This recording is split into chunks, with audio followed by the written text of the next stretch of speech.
Okay. Okay. You ready for this one? Cause this one is gonna be hot. Hot. I think you need some water for this video, cause it's some heat with this. I don't think you're ready. I don't think you're ready.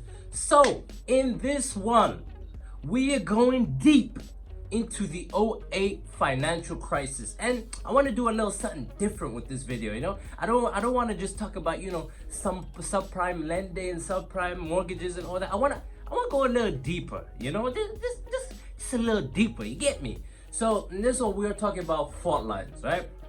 So you see fault lines. Fault lines are in relation to an earthquake. Fault lines are deep systematic issues underneath the earth that causes the earth to tremble.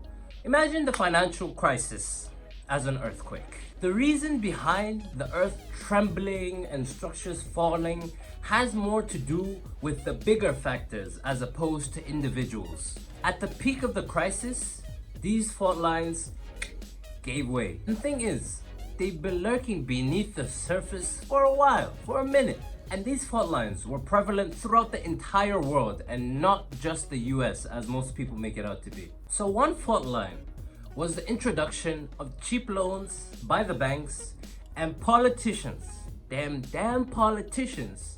They were accomplices. One of the major fault lines that led to the '08 financial crisis was growing income inequality in the US. When the average income of top earners increased, the average income of median earners stayed about the same. But if you take 1997 for example, the average household income was roughly around $51,000, but in 2009, 12 years later, it only increased to about $52,000. So the country's workforce couldn't meet the labor demands of the market, right? And the country needed more people in the emerging and growing tech sector. But the issue was schools weren't producing enough qualified candidates. This then essentially drove the top level income up, and then the medium level income stagnated. And you see, the thing is about these damn crooked politicians, they see all workers as potential voters, right? Because they saw that their potential voters needed more money, they encouraged cheap loans. So once they paired themselves up with the banks started giving out easy credit, right? And especially to low income households. This is what we call the subprime lending, and then lowered interest rates. So the short term outcome of this was more growth due to more spending. But the spending was fueled by debt. Essentially, people were just postponing paying off their bills. So exporting nations wanted to thrust their surpluses onto the US. But the US could only take so much. And see, the global manufacturing sector was another major fault line in the '08 financial crisis, right? So the issue was, there was a major imbalance between the number of import nations and the number of export nations. The problem itself was that there were too many export nations. There were too many people producing and not enough people consuming. And this issue started from World War II. Post World War II, right?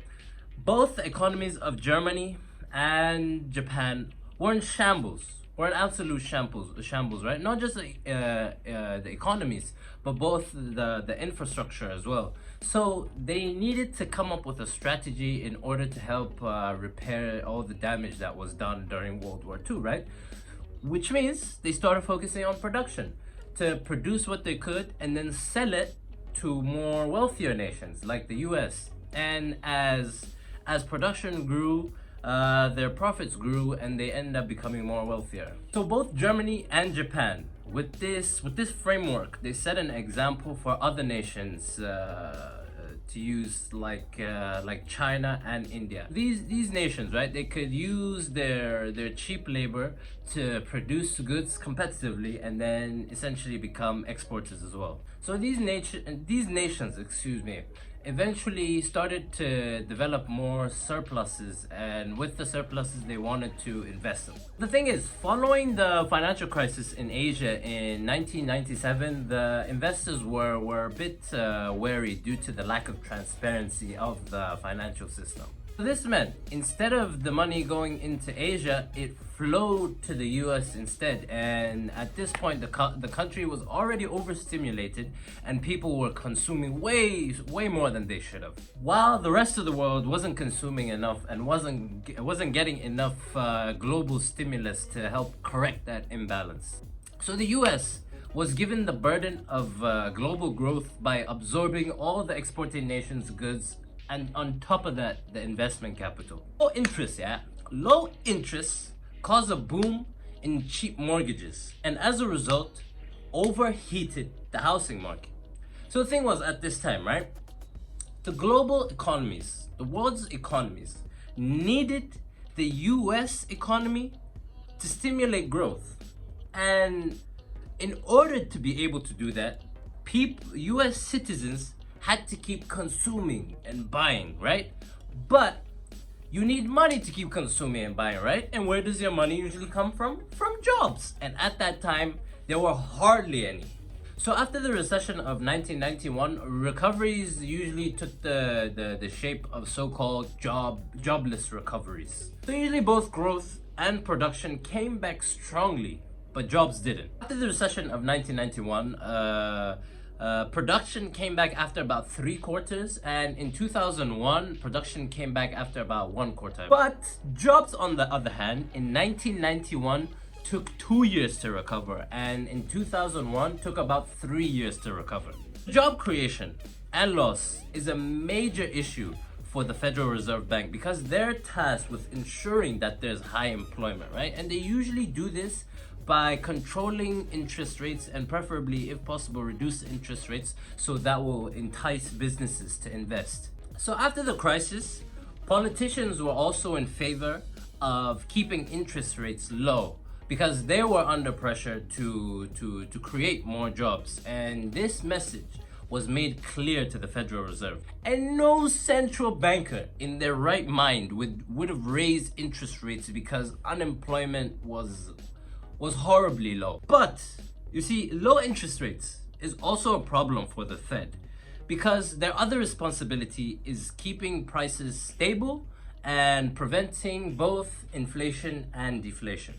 So low interest rates meant cheaper mortgages, and as a result of this, there was an increased demand in housing, and because of increased demand, the prices rose up, and this is what we know as the bubble. Subprime mortgages serve the short-term needs of both politicians and the people, but in the long term, they created massive damage.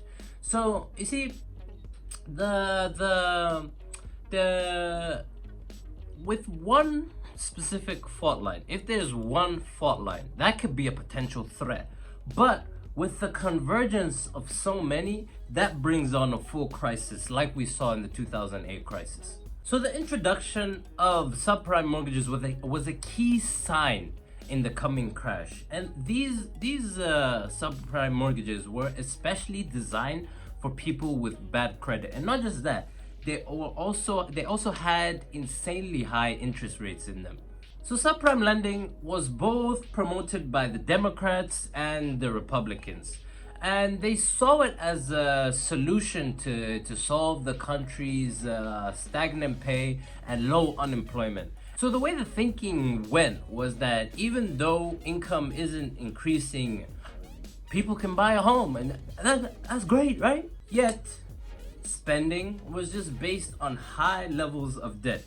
Stuck with these stagnant incomes, right? Americans still wanted to consume more, and these subprime mortgages helped with that. These subprime mortgages also helped with the agendas of the politicians. Foreign exporters also had a surplus of exports that was burning a hole through their pockets. You see, the US was right for investing, as because of the consumption that was essentially fueled by debt was so high. Financial incentives pushed all parties to grab as much as they could without raising any red flags. And things, we all want a scapegoat, right? the people want someone to blame and point the fingers at. In a sense, the crisis was the fault of the banks, right? Because the bankers were all taking unnecessary risks, and after all, the crisis was in the financial sector. And at the very essence of the financial sector, or the heart, whatever you want to call it, is risk management, right? The job of a banker to assess and avoid any unnecessary risk. And it would be foolish to say that the bankers did not know what they were doing. They should have curbed their greed and been more skeptical about the numbers and figures that were being presented. So in this aspect, the bankers did fail to do their jobs. But the thing is, the bankers aren't to blame. There were a number of factors that were at play. The thing is, the financial sector was just the epicenter where all these fault lines met. And don't forget, the government also was responsible. They were encouraging this subprime lending, and they were essentially clapping at the bankers and the financial industry for the amount of risks that they were taking. And combining the banks with the government and the politicians, the central bank with the situation with the interest rates and controlling the interest rates and lowering the interest rates, and foreign investors that were pumping money into the US economy, with economists also not doing their job. They were just a confluence of things that just made everything collapse. And the sad thing is, where people aren't punished for these mistakes. At the end of the day, it's just the regular taxpayer that ends up paying all this money to help pay for other people's mistakes. All of this started because income in the US was stagnant and job recovery was very slow. So the politicians decided to appease people through cheap loans and the subprime mortgages, but they didn't address the fundamental issue. And the fundamental issue was just a lack of education and a lack of social safety nets. Growing income inequality in the US was due to a lack of educated people, right? The more educated a person is, usually the more money that they end up making. Now, America needs a better education system, and it needs to be more accessible to people of lower income households. So people who grow up in poverty-stricken circumstances are less likely to attend college or even graduate from college. So you see, the thing is, about 34% of people from low income households, and this is about 20% of the bottom range, even end up going to college. But on the other hand, people from high income households, so the top 20% in the income range, about 79% of them end up going to college. This means that financial programs or financial aid from people from less fortunate backgrounds have a huge part to play. Studies show that programs like this can end up boosting college attendance. And the American system needs to change. And you see, I think about after the recession of 2001, it took about 3 years for jobs to return. And for people that were on unemployment benefits, I believe the unemployment benefits only lasted for about 6 months, and some people don't know whether they're able to apply for extensions or not. And if politicians manage to target these two problems, then who knows, this whole 2008 financial crisis might have been avoided. I don't know. I'm not an economist. I don't know. You know? I think this video is getting a bit too long. So yeah, let me keep it the way it is right now. And as always, I'm asking for a little shun.